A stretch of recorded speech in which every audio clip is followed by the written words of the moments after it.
A epopeia contra a equipe do Colo-Colo, que deu a classificação do Internacional para as quartas de final da Sul-Americana, claro que teve as suas repercussões. Após a partida, o técnico Mano Menezes saiu em defesa de alguns jogadores que foram criticados durante a partida e ressaltou o poder de reação do time no momento em que a arquibancada vaiou e que o time acabou levando o gol. Pedro Henrique relatou um segredo, um combinado que existia entre os jogadores em caso das coisas não iniciarem dando certo, como acabou acontecendo na partida no estádio Beira-Rio. E as notas da atuação colorada nessa vitória e virada histórica. Esse é o Diário do Inter KTO, de terça-feira, 5 de julho de 2022. Tudo bem, gente? Obrigado pela participação aqui. Não esquece de deixar teu like, te inscrever, de ativar as notificações. Bora falar do Internacional aqui no A Dupla. Eu tô sem voz. Vocês já viram no meu vídeo anterior. Guerreiro trabalhou desde as 11 horas da manhã falando e de uma maneira muito intensa sobre esse jogo, que já era intenso antes mesmo de começar. E aí, com a bola rolando, foi mais intenso ainda. A voz foi pro saco, não tem jeito. Mas eu vou ainda passar as principais informações do dia, as principais repercussões dessa virada, essa vitória histórica do Internacional contra a equipe do Colo-Colo.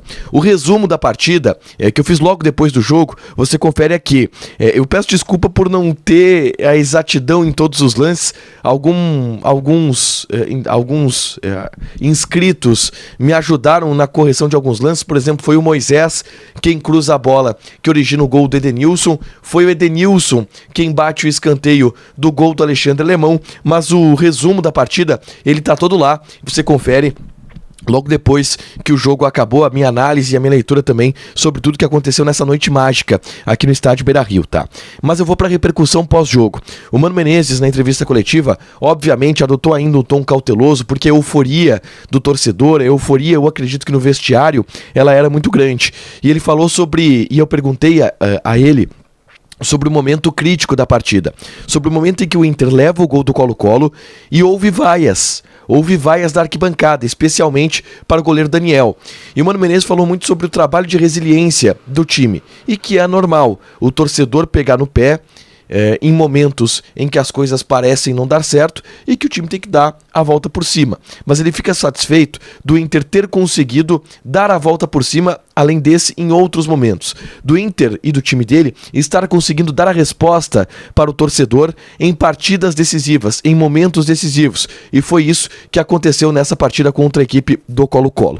O Pedro Henrique, respondendo a mesma pergunta que eu fiz, deu um bastidor muito interessante sobre um combinado que existia entre os jogadores para o caso, e que foi o que acabou acontecendo, o caso do início do jogo não ser favorável para o Internacional.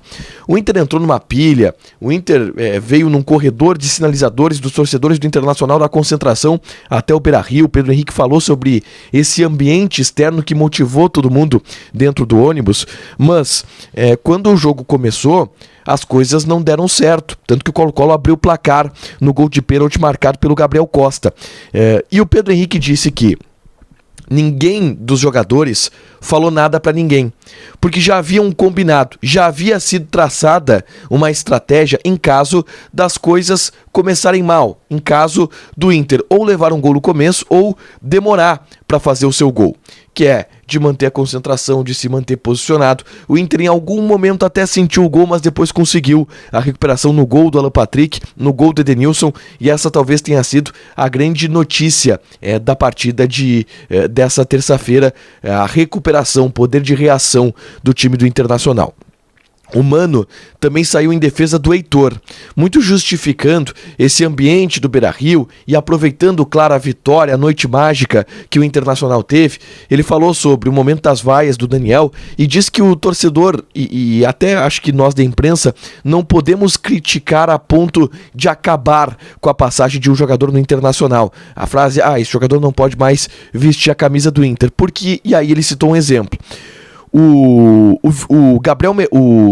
Bustos sentiu uma lesão muscular no momento em que ele dá o passe para o Pedro Henrique. E aí ele coloca o Kaique Rocha e desloca o mercado para a lateral direita, até para ganhar um pouco mais de poder defensivo. O Inter já estava com o resultado a seu favor naquele momento, mas se ele não tivesse o Kaique Rocha no banco, ele teria que colocar o Heitor. E aí, como é que fica o jogador. Mas o Mano explicou que o Heitor cometeu 2 falhas nos jogos contra o Colo-Colo e também contra a equipe do Ceará, mas que ele não vai cometer a terceira.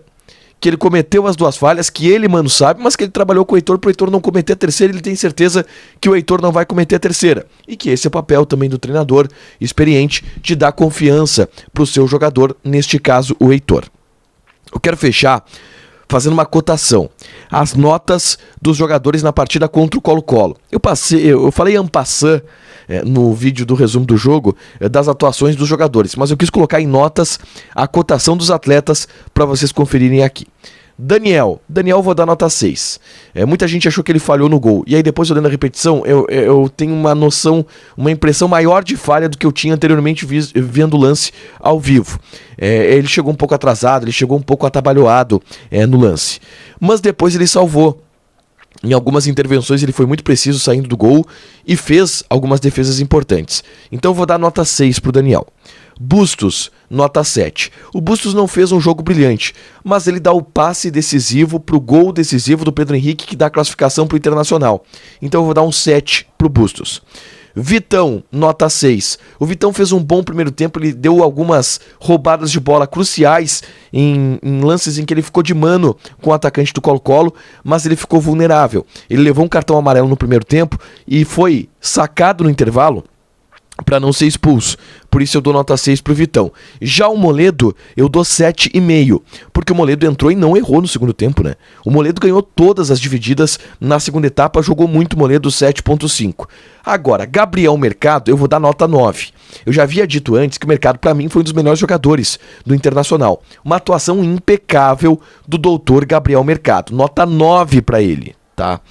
Moisés, 8. Eu achei que ele participou do lance do gol do Colo-Colo. Ele contribuiu para o pênalti que acabou sendo cometido pelo Daniel. Mas depois ele fez uma partida perfeita. Depois o Solari não se criou para cima dele no restante da partida. Apoiou, participou do gol marcado pelo Edenilson. Nota 8 para o Moisés. Gabriel, nota 6. Acho que errou alguns passes. Roubadas de bola, importante, deu uma batidinha quando precisava bater, mas errou alguns passes e por isso eu dou a nota 6, não fez um jogo ruim, mas talvez um pouco abaixo do restante do meio campo do Internacional. Edenilson, nota 8, o Edenilson jogou muito, o Edenilson foi o grande cara de conexão da defesa com o ataque. Quando apertava, a bola chegava nele, ele conseguia clarear, sendo o Edenilson que todo mundo espera. Assim como Carlos de Pena. Nota 8 também para Carlos de Pena, que jogou um partidaço. Eu sou apaixonado, eu sou encantado pelo que jogou o de Pena. Joga demais o de Pena, eu sou encantado por ele. Alan Patrick, também nota 8. Fundamental no primeiro tempo. Ele jogou só por 37 minutos. Sentiu uma lesão muscular, mas o cara fez o primeiro gol do Inter e participou da jogada do segundo gol. Muito da reação do Internacional no momento mais crítico da partida se deve ao Alan Patrick. Por isso, eu dou pra ele nota 8, tá? Tyson, entrou muito bem o Tyson na vaga do Alan Patrick. Criou chances no segundo tempo. Nota 7,5. Pedro Henrique, assim como Gabriel Mercado, eu elegi os dois os melhores jogadores do Internacional em campo. A grande válvula de escape do Internacional, o grande diferencial técnico, chamou a responsabilidade e marcou o gol da classificação, nota 9. E Alexandre Alemão eu vou dar 8,5. Foi quase o melhor em campo. Quase do nível do Pedro Henrique e do Gabriel Mercado.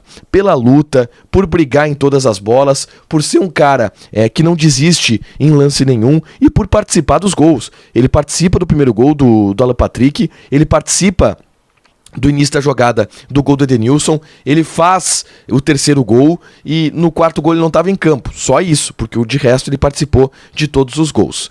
Essa a minha cotação dos jogadores na atuação Internacional e Colo-Colo essa partida épica, tá? Pra fechar, senhores, deixa eu falar de KTO. 7,5 era a odd, né? Eu falei pra vocês, Inter ganha no primeiro tempo e sai classificado no tempo normal. E deu na caixa. Joga lá na KTO, te registra, coloca o cupom ADUPLA que tu ganha 20% de bônus em cima do teu primeiro depósito. Fechado? Desculpa a minha voz, deixa teu like, te inscreve, ativa as notificações que vai ter mais conteúdo aqui no canal. Beijo!